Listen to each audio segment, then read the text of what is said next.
ഹേ മച്ചാന്മാരെ, എല്ലാവർക്കും മറ്റൊരു വീഡിയോയിലേക്ക് സ്വാഗതം. ഇന്ന് നമ്മളിവിടെ ഒരു ചെറിയൊരു റിവ്യൂ വീഡിയോ ആണ് ചെയ്യാൻ പോണത്. ഈ നിൽക്കുന്ന മുതലിൻ്റെ, അതായത് 2019 ഡ്യൂക്ക് 200 ABS.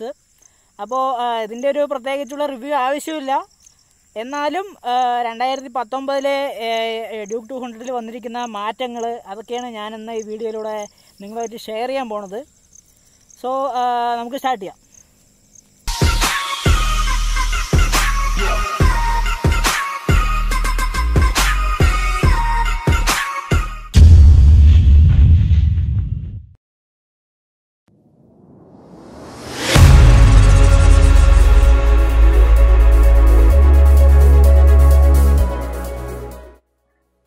രണ്ടായിരത്തി 12-13 കാലഘട്ടത്തിലാണ് ഈ വണ്ടി ഇവിടെ നമ്മുടെ ഇന്ത്യയിൽ ലോഞ്ച് ആവുന്നത് കേട്ടോ. അപ്പം തന്നെ ഇതിൻ്റെ ആ ഒരു യുണീക്കായിട്ടുള്ളൊരു ഡിസൈൻ കൊണ്ട് ഒരുപാട് ആരാധകരുണ്ടാക്കിയ വണ്ടിയത്. ഞാൻ ആദ്യമായിട്ട് കോളേജിൽ പഠിക്കുന്ന ടൈമിലാണ് ഈ വണ്ടി കാണുന്നത്. ഈ വണ്ടി കണ്ടപ്പോൾ തന്നെ എനിക്ക് തോന്നി ഇതെന്താ ഇതിൻ്റെ ഷേപ്പ് ഇങ്ങനെ ഇരിക്കുന്നതെന്നൊക്കെ തോന്നി. പക്ഷേ കുറച്ച് പ്രാവശ്യം കണ്ടു കഴിഞ്ഞപ്പോൾ അതിൻ്റെ ഡിസൈനും അതിൻ്റെ കാര്യങ്ങളൊക്കെ എനിക്ക് ഭയങ്കര ഇഷ്ടപ്പെട്ടു. അപ്പം തന്നെ വിചാരിച്ചിട്ടുണ്ടായിരുന്നു ഇങ്ങനത്തെ ഒരു വണ്ടി വാങ്ങണമെന്ന് വിചാരിച്ചിട്ടുണ്ടായിരുന്നു. പക്ഷേ ഇടയിൽ കുറച്ച് എനിക്ക് R15 അങ്ങനെയുള്ളതിലേക്കൊക്കെ മൈൻഡ് പോയി. പക്ഷേ ഞാൻ അവസാനം വന്ന് എത്തിയത് ഈ വണ്ടി തന്നെ എത്തി. ഈ KTM എന്ന് പറയുന്നത് ഒരു ഓസ്ട്രിയൻ ബ്രാൻഡാണ്. അതിൻ്റെ ഡിസ്ട്രിബ്യൂഷൻ ഇന്ത്യയിൽ ചെയ്യുന്നത് ബജാജാണ് ചെയ്യുന്നത്. അപ്പോൾ നമുക്കിനി ബാക്കി വണ്ടിയുടെ ഡീറ്റെയിൽസിലേക്ക് കിടക്കാം. ഈ 2019 ഡ്യൂക്ക് 200 ABSൻ്റെ ഓൺ റോഡ് പ്രൈസ് വന്നിട്ട് കേരളത്തിൽ ഏകദേശം 1,96,000 രൂപയാണ്. ഞാൻ ഒരുപാട് ഉള്ളിലോട്ട് പോയിട്ടുള്ള ഡീറ്റെയിൽസ് ഒന്നും പറയുന്നില്ല. ഞാൻ വളരെ ഇമ്പോർട്ടൻ്റ് ആയിട്ടുള്ള ഡീറ്റെയിൽസ് മാത്രം പറയാം. ആദ്യം തന്നെ ഇതിൻ്റെ എഞ്ചിനെ കുറിച്ച് നോക്കുകയാണെങ്കിൽ ഇതിൽ വരുന്നത് 199.5cc single cylinder liquid cooled മോട്ടറാണ് വരുന്നത്. ഇതിൻ്റെ പവർ എന്ന് പറയുന്നത് 25.1 PS 10,000 RPM-ലും അതുപോലെ തന്നെ മാക്സിമം ടോർക്ക് കിട്ടുന്നത് 8,000 RPM-ലാണ്. അതായത് 19.2 Nm ടോർക്ക്. ഇത് വരുന്നത് 6 സ്പീഡ് ഗിയർ ബോക്സ് ആണ്. അതുപോലെ തന്നെ ഷിഫ്റ്റിംഗ് ഇൻ്റർവൽസ് എല്ലാം വളരെ കുറവാണ്. അതുകൊണ്ട് തന്നെ നമ്മളിങ്ങനെ ടക്ക് ചേഞ്ച് ചെയ്ത് പോയിക്കൊണ്ടിരിക്കാം. വണ്ടി അതിനനുസരിച്ച് കയറിപ്പോകുന്നുണ്ട്. അതൊരു അടിപൊളി ഫീലാണ്. അതുപോലെ തന്നെ അതൊരു ഹൈ റെവിങ് എഞ്ചിനാണ്. അതുകൊണ്ട് തന്നെ വണ്ടി ഹീറ്റിംഗ് ഇഷ്യൂ ഉണ്ട് കേട്ടോ. ഹീറ്റിംഗ് പറഞ്ഞാൽ ഞാനിതുവരെ അത്രത്തോളം ഡെഡ് ട്രാഫിക്കിൽ പോയിട്ടില്ല. എന്നാലും അത്യാവശ്യം വണ്ടി നമ്മൾ നിർത്തി പോകുന്ന സമയത്ത് ഹീറ്റായിട്ട് ഫാന് വർക്ക് ആവുന്നുണ്ട്. പക്ഷേ വണ്ടി ഓഫായി പോകുന്ന ഒരു സിറ്റുവേഷൻ ഇതുവരെ വന്നിട്ടില്ല. പിന്നെ കമ്പനി പറയുന്ന മൈലേജ് എന്ന് പറയുന്നത് ഇതിൽ ഏകദേശം 35 to 40 ആണ് കമ്പനി പറയുന്ന മൈലേജ്. പക്ഷേ നമുക്കൊരു 30 എബോവ് ഇതിൽ പ്രതീക്ഷിച്ചാൽ മതി. അതുപോലെ തന്നെ ഇതിൻ്റെ ഫ്യൂൽ ടാങ്ക് കപ്പാസിറ്റി വരുന്നത് 11 ലിറ്ററാണ്. അതൊന്ന് കുറച്ചൊന്ന് ഇമ്പ്രൂവ് ചെയ്യണമായിരുന്നു. കാരണം ഇല്ലെങ്കിൽ നമ്മളിപ്പോൾ ലോങ് ഒക്കെ പോകുമ്പോൾ നമുക്ക് വെറുതെ വണ്ടി നിർത്തേണ്ടി വരും ഫ്യൂൽ ചെയ്യാൻ വേണ്ടിയിട്ട്. പിന്നെ ഇതിൻ്റെ സസ്പെൻഷനെ കുറിച്ച് പറയുകയാണെങ്കിൽ ഇതിൽ ഫ്രണ്ടിൽ വന്നിട്ട് WP അപ്സൈഡ് ഡൗൺ ഫോക്സും ബാക്കിൽ പ്രീലോഡ് അഡ്ജസ്റ്റബിൾ മോണോഷോക്കാണ് വരുന്നത്. ഇതിൻ്റെ വീൽ ബേസ് അത്യാവശ്യം നല്ല കുറവാണ് കേട്ടോ. അതുകൊണ്ട് തന്നെ നമുക്കൊരു അത്യാവശ്യം നല്ലൊരു കോർണറിങ് കോൺഫിഡൻസ് അത് തരും. പിന്നെ സസ്പെൻഷൻ്റെ കംഫർട്ടിനെ കുറിച്ച് പറയുകയാണെങ്കിൽ ഫ്രണ്ട് അത്യാവശ്യം നല്ല ഹാർഡാണ്. അതായത് നമ്മൾ വേറെ വണ്ടികൾ ഓടിക്കുന്ന പോലെയല്ല, ഫ്രണ്ട് കുറച്ച് അത്യാവശ്യം നല്ല ഹാർഡാണ്. വൈബ്രേഷൻസ് നമുക്ക് നന്നായിട്ട് ഫീൽ ചെയ്യാൻ പറ്റും.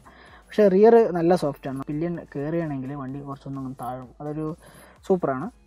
പിന്നെ ഇതിൻ്റെ ഫ്രെയിം വന്നിട്ട് സ്ട്രെലിസ് ഫ്രെയിമിലാണ് ഈ വണ്ടി വരുന്നത്. വളരെ ലൈറ്റ് വെയിറ്റ് ആണ് ആ ഫ്രെയിം. വണ്ടി പൊതുവെ വളരെ ലൈറ്റ് വെയിറ്റ് ആണ്. പിന്നെ ഇതിൻ്റെ ഹെഡ്ലൈറ്റ് ഇത് ഹാലോജൻ ബൾബോട് കൂടിയാണ് വരുന്നത്. LED ആണെന്നുള്ള ഹാലോജൻ ബൾബോടെയാണ് ഇതിൻ്റെ ഹെഡ്ലൈറ്റ് വരുന്നത്. അത് നൈറ്റൊക്കെ അത്യാവശ്യം അടിപൊളിയായിട്ടുള്ളൊരു വിസിബിലിറ്റി തന്നെ തരുന്നുണ്ട് ആ ഹെഡ്ലൈറ്റ് അല്ല. ഞാൻ നൈറ്റൊക്കെ കുറച്ച് വണ്ടി ഓടിക്കുകയുണ്ടായി. പിന്നെ ഇതിൻ്റെ ബ്രേക്ക് ഇതിൽ ഫ്രണ്ട് വന്നിട്ട് 300 mm സിംഗിൾ ചാനൽ ABS-ഓട് കൂടിയാണ് വരുന്നത്. റിയർ 230 mm ഡിസ്ക് ബ്രേക്കാണ്. ബ്രേക്കിൻ്റെ ഇനീഷ്യൽ ബൈറ്റൊക്കെ സൂപ്പറാണ് കേട്ടോ. നമ്മൾ വിചാരിച്ച അവിടെ തന്നെ വണ്ടി നിൽക്കുന്നുണ്ട്. ഫ്രണ്ട് റിയർ വന്നിട്ട് 230 mm ഡിസ്ക് ബ്രേക്കാണ് വരുന്നത്. ABS ആണ് ഇപ്പോൾ 2019 മുതൽ എല്ലാ വണ്ടിയിലും ABS നിർബന്ധമാക്കിയിട്ടുണ്ട്. 125cc കേബിൾ ഉള്ളത്. അതുകൊണ്ട് തന്നെ ഇതിലും ഫ്രണ്ടിൽ സിംഗിൾ ചാനൽ ABS ആണ് വരുന്നത്, റിയർ ABS അല്ല. ഈ വണ്ടിയുടെ സീറ്റ് ഹൈറ്റ് എന്ന് പറയുന്നത് ഏകദേശം 810 mm ആണ് സീറ്റ് ഹൈറ്റ്. അത് അത്യാവശ്യം ഒരു ഷോർട്ട് റൈഡേഴ്സിന് ചെറിയൊരു പ്രോബ്ലം ആവും. പക്ഷേ അത്യാവശ്യം വണ്ടി വെയിറ്റ് കുറവായതുകൊണ്ട് തന്നെ അത് ഒരു മാനേജബിൾ ആയിട്ടുള്ളൊരു സീറ്റ് ഹൈറ്റ് തന്നെയാണ്. ഹൈറ്റ് കുറഞ്ഞവർക്കും യൂസ് ചെയ്യാൻ പറ്റും. വണ്ടി സൂപ്പറായിട്ട് തന്നെ യൂസ് ചെയ്യാൻ പറ്റും. പിന്നെ ഇതിൻ്റെ റിയർ സ്പ്രോക്കറ്റ് അത്യാവശ്യം നല്ല വലിപ്പമുള്ള സ്പ്രോക്കറ്റ് തന്നെയാണ് കേട്ടോ. അതൊരു പ്രത്യേകതയാണ് ഈ KTM. എന്താണെന്ന് വെച്ചാൽ അത് വലിപ്പം കൂടുമ്പോൾ എന്താ ഗുണം എന്ന് വെച്ചാൽ വണ്ടി ആക്സിലറേഷൻ നന്നായിട്ട് കൂടും, പക്ഷേ ടോപ്പ് സ്പീഡ് കുറയും. ഇപ്പോൾ നിങ്ങൾ 200 NS ഒക്കെ നോക്കിയാലും വണ്ടി നല്ല ടോപ്പ് സ്പീഡ് തരും. അപ്പോൾ 140 ഓർ സംതിങ് അത് ടോപ്പ് സ്പീഡ് തരുന്നുണ്ട്. പക്ഷേ ഈ വണ്ടിക്ക് വന്നിട്ട് 136 km/h ആണ് ഈ വണ്ടിയുടെ ടോപ്പ് സ്പീഡ്. അതെന്താണെന്ന് വെച്ചാൽ ഈ റിയർ സ്പ്രോക്കറ്റ് വലിപ്പം കൂടിയത് കൊണ്ട് തന്നെ അത് ടോപ്പ് സ്പീഡ് കുറയും. പക്ഷേ ആക്സിലറേഷൻ പെട്ടെന്ന് കൂടും. അതുകൊണ്ടാണ് ഈ സ്റ്റണ്ട് ബൈക്സിലൊക്കെ മാക്സിമം ആൾക്കാർ ഈ വലിയ സ്പ്രോക്കറ്റ് വയ്ക്കുന്നത് റിയറിൽ. പിന്നെ ഇതിൻ്റെ മിററൊക്കെ അത്യാവശ്യം നല്ല വിസിബിലിറ്റി തന്നെ തരുന്നുണ്ട് കേട്ടോ. മിററെല്ലാം നല്ല വിസിബിലിറ്റി തരുന്നുണ്ട്. അതുപോലെ തന്നെ കാണാനും ഒരു പ്രീമിയം ഫീല് തരുന്നുണ്ട്. ഇതിൻ്റെ സ്പീഡോമീറ്ററിനെ കുറിച്ച് പറയുകയാണെങ്കിൽ വളരെ ഡീറ്റെയിൽഡ് ആയിട്ടുള്ള സ്പീഡോമീറ്ററാണ്. മേലെയായിട്ട് RPM level, gear position indicator, അതുപോലെ തന്നെ ഇപ്പോൾ സൈഡ് സ്റ്റാൻഡ് ഡൗൺ ആണ്, അപ്പോൾ അത് ഇതിൽ കാണിക്കും. ഇത് എൻജിൻ്റെ ഹീറ്റ്, അതുപോലെ തന്നെ ഇവിടെ ഫ്യൂല്. മെയിനായിട്ട് ഇതിൽ 2 ട്രിപ്പ് മോഡാണ് ഉള്ളത്.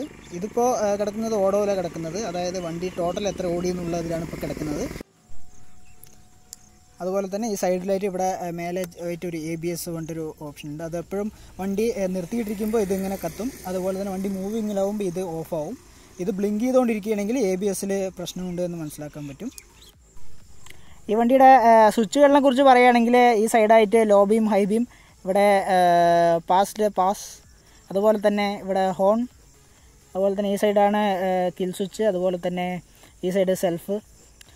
എനിക്ക് തോന്നുന്നു ഈ സ്വിച്ചുകളുടെ ക്വാളിറ്റി അത്രത്തോളം പോരാ, കുറച്ചുകൂടെ ഇമ്പ്രൂവ് ചെയ്യായിരുന്നു ഇതിൻ്റെ ക്വാളിറ്റി എന്നാണ് എനിക്ക് തോന്നിയത്. കാരണം കാണുമ്പോൾ ഒരു ഫിനിഷിങ് ഇല്ലാത്തത് പോലെയുണ്ട്.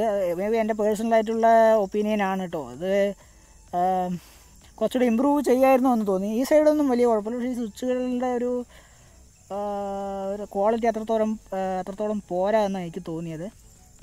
ഇതിൻ്റെ ഒരു ഡിസൈൻ്റെ ഒരു പ്രത്യേകത എന്താണെന്ന് വെച്ചാൽ, ഇപ്പോൾ നിങ്ങൾ കയറി ഇരുന്ന് കഴിഞ്ഞാൽ നിങ്ങൾക്ക് വളരെ ചെറിയൊരു വണ്ടി പോലെ ഇത് ഫീൽ ചെയ്യും. ആക്ച്വലി ഇത് ഏകദേശം 2013 ഈ വണ്ടി ലോഞ്ച് ആവുന്നത്. അപ്പോൾ തന്നെ ആദ്യം കണ്ടപ്പോൾ എനിക്ക് തോന്നി ഇതിൻ്റെ ബാക്കിൽ ആ മഡ് ഗാർഡ് എന്തെല്ലാം കണ്ടപ്പോൾ ഇത് എങ്ങനെ ഇരിക്കുന്ന വണ്ടി ഒരു വെറൈറ്റി ആയിട്ടുണ്ട് എന്ന് വിചാരിച്ചു. പിന്നെ കണ്ട് ഭയങ്കര ഇഷ്ടമായി. അപ്പോൾ ഇതിലൊരു ഡിസൈൻ്റെ ഒരു പ്രത്യേകത എന്താണെന്ന് വെച്ചാൽ വളരെ ചെറിയ വണ്ടിയാണ് കേട്ടോ. വളരെ ചെറിയ വണ്ടിയാണ്. ചെറിയ വണ്ടി പോലെ ഫീൽ ചെയ്യും, പക്ഷേ വണ്ടി അത്യാവശ്യം നല്ല ഹൈറ്റ് ഉണ്ട്. അതുപോലെ തന്നെ ഒരു പോക്കറ്റ് റോക്കറ്റ് എന്ന് വേണമെങ്കിൽ പറയാം ഈ വണ്ടിയെ ശരിക്കും. ആക്ച്വലി ഇപ്പോൾ എൻ്റെ ഹൈറ്റ് എന്ന് പറഞ്ഞാൽ ഏകദേശം 5.3 അതാണ്. പക്ഷേ എനിക്കിപ്പോൾ കറക്റ്റായിട്ടുള്ള ഫൂട്ട് ഇല്ല താഴെ. പക്ഷേ വണ്ടി വെയിറ്റ് കുറവായതുകൊണ്ട് ഇപ്പോൾ ആർക്ക് വേണമെങ്കിലും ഇത് ഓടിച്ചുകൊണ്ട് പോവാം. അതുപോലെ തന്നെ ഇതിൻ്റെ ഹാൻഡിൽ ബാർ വന്നിട്ട് കുറച്ച് റൈഡറിനോട് ചേർന്നിട്ടാണ്. അതുപോലെ തന്നെ സീറ്റിംഗ് പൊസിഷൻ എന്ന് പറയുന്നത് അത്രത്തോളം അഗ്രസീവ് അല്ല, അത് ഒരു കംഫർട്ടായൊരു പൊസിഷനാണ്. ലൈറ്റായിട്ടൊരു ഫ്രണ്ടിലേക്ക് ഒരു ചെറിയൊരു ലീൻ ഉണ്ട്, അത് മാത്രമേ ഉള്ളൂ ചെറുതായിട്ട്. അതും ഈ R15 അതൊക്കെ വെച്ച് നോക്കുമ്പോൾ RC അതൊക്കെ വെച്ച് കമ്പയർ ചെയ്യുമ്പോൾ ഈ ലീനൊന്നും ശരിക്കും ഒരു ഇതേ അല്ല. അതുപോലെ തന്നെ ഒരു ചെറിയൊരു വണ്ടി ഓടിക്കുന്ന ഒരു ഫീലേ ഉണ്ടാവുള്ളൂ. പക്ഷേ വണ്ടിയുടെ പവർ എന്ന് പറഞ്ഞാൽ മാരക പവറാണ് കേട്ടോ. അതുപോലെ തന്നെ ഈ വണ്ടി ഡിസൈനിനെ കുറിച്ച് പറയുകയാണെങ്കിൽ ഇതിൽ നിങ്ങൾക്ക് എവിടെയും ഒരു കർവായിട്ടുള്ളൊരു ഡിസൈൻ കാണാൻ പറ്റില്ല. എല്ലാം ഷാർപ്പ് ലൈൻസ് ആയിരിക്കും ഇതിൽ ഡിസൈൻ. ഇപ്പോൾ ടാങ്ക് നോക്കിയാലും അറിയാം, ഇപ്പോൾ എല്ലാം ലൈൻസ് എല്ലാം ഭയങ്കര ഷാർപ്പായിരിക്കും. ഒരു കർവായിട്ടുള്ളൊരു ഡിസൈൻ നിങ്ങൾക്ക് ഇതിൽ കാണാൻ പറ്റില്ല. അതുതന്നെയാണ് ഈ വണ്ടിയുടെ ഒരു പ്രത്യേകതയും. ഇത്രത്തോളം ആൾക്കാർക്ക് ഈ വണ്ടി ഇഷ്ടപ്പെടാനുള്ള കാരണവും അതൊക്കെയാണ്.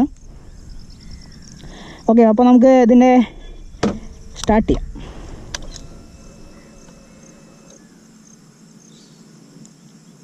ഓക്കെ, പോവാം. അപ്പോൾ വണ്ടി ഫസ്റ്റ് ഗിയറിലാണ് കിടക്കുന്നത്. ആക്ച്വലി ഫ്യൂവൽ കുറവാണ്. ഞാനിന്ന് കുറച്ച് ദൂരം ട്രാവൽ ചെയ്തിരുന്നു. സോ നമുക്ക് പോവാം.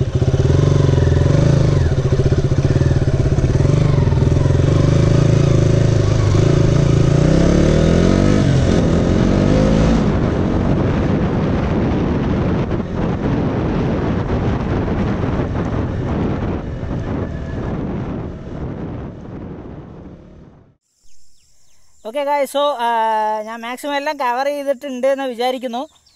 നിങ്ങൾക്ക് ഇതിനെക്കുറിച്ച് വേറെ എന്തെങ്കിലും അഡീഷണൽ ആയിട്ടുള്ള ഡീറ്റെയിൽസ് അറിയണമെന്നുണ്ടെങ്കിൽ താഴെ കമൻറ്റ് ബോക്സിൽ പറയുക. ഞാൻ എല്ലാത്തിനും റീപ്ലൈ ഇടുന്നതാണ്. ഓക്കെ, സോ വീഡിയോ എല്ലാവർക്കും ഹെൽപ്ഫുള്ളാണെന്ന് വിചാരിക്കുന്നു. അതുപോലെ തന്നെ എല്ലാവരും സേഫായിട്ട് റൈഡ് ചെയ്യുക. അവരവരുടെ വണ്ടിയുടെ ലിമിറ്റിന് റൈഡ് ചെയ്യാണ്ട് നിങ്ങളുടെ ലിമിറ്റിന് റൈഡ് ചെയ്യുക. ഓവർ സ്പീഡൊന്നും എടുക്കാതിരിക്കുക. അതിനനുസരിച്ചുള്ള റോഡ് ഉണ്ടെങ്കിൽ മാത്രം എടുക്കുക. സോ അത്രയൊക്കെ തന്നെ. വീഡിയോ എല്ലാവർക്കും ഇഷ്ടപ്പെട്ടെന്ന് വിചാരിക്കുന്നു. മറ്റൊരു അടിപൊളി വീഡിയോ ആയിട്ട് നമുക്ക് ഉടനെ കാണാം. Bye, ride safe.